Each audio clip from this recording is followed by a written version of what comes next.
Belarus کے صدر Alexander Lukashenko کا کہنا ہے اگر امریکہ ایران کا مقابلہ نہیں کر سکا تو اسے چین سے بھی نہیں الجھنا چاہیے۔ روسی میڈیا کو انٹرویو میں بیلاروسی صدر نے کہا کہ ٹرمپ نے ثابت کر دیا کہ امریکہ جتنا طاقتور سمجھا جاتا تھا اتنا ہے نہیں۔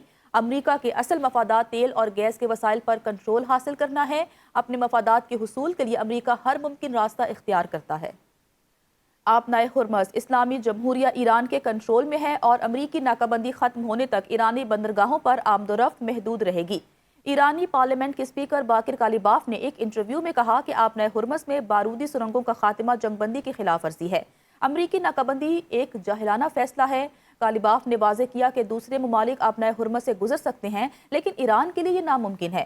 انہوں نے خبردار کیا کہ امریکی مائن سویپر اپنی موجودہ پوزیشن سے 1 انچ بھی آگے بڑھا تو ایران یقینی طور پر فائرنگ کرے گا۔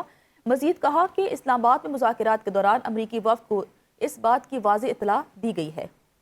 سابق امریکی نائب صدر کیملا ہیرس نے ڈونلڈ ٹرمپ کو تنقید کا نشانہ بنا ڈالا۔ کہا کہ نتن یاہو نے ٹرمپ کو جنگ میں دھکیلا۔ ٹرمپ ایسی جنگ میں کودے جو امریکی عوام نہیں چاہتے تھے۔ واضح ہے کہ نتن یاہو نے ٹرمپ کو جنگ میں شامل کیا۔ مزید کہا کہ ٹرمپ نے نتن یاہو کی خاطر امریکی فوجیوں کی زندگی خطرے میں ڈالی۔ ایران جنگ کے اثرات امریکی عوام بھگت رہے ہیں۔ امریکی عوام جنگ کی وجہ سے مہنگا ایندھن خریدنے پر مجبور ہیں۔ اسرائیل کی جانب سے جنگ بندی کے باوجود جنوبی لبنان میں فضائی حملے کیے گئے۔ عرب میڈیا کے مطابق لبنان میں نئی یلو لائن کے جنوب میں حملے کیے گئے۔ اقوام متحدہ کی عبوری فورس پر حملے میں 1 فرانسیسی فوجی ہلاک اور 3 زخمی ہو گئے۔ اقوام متحدہ کے سیکرٹری جنرل آنطونیو گوتریس نے حملے کی شدید مذمت کرتے ہوئے ہلاک فوجی کے اہل خانہ، دوستوں اور ساتھیوں سے اظہار تعزیت کیا۔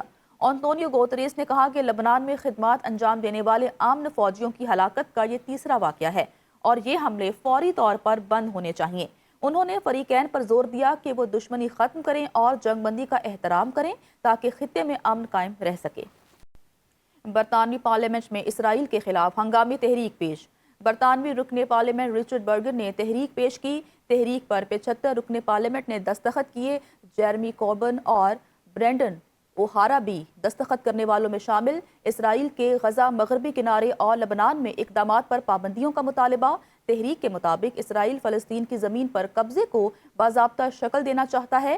اراکین پارلیمنٹ کا کہنا ہے کہ برطانیہ عالمی قانون کے تحت پالیسی ترتیب دے۔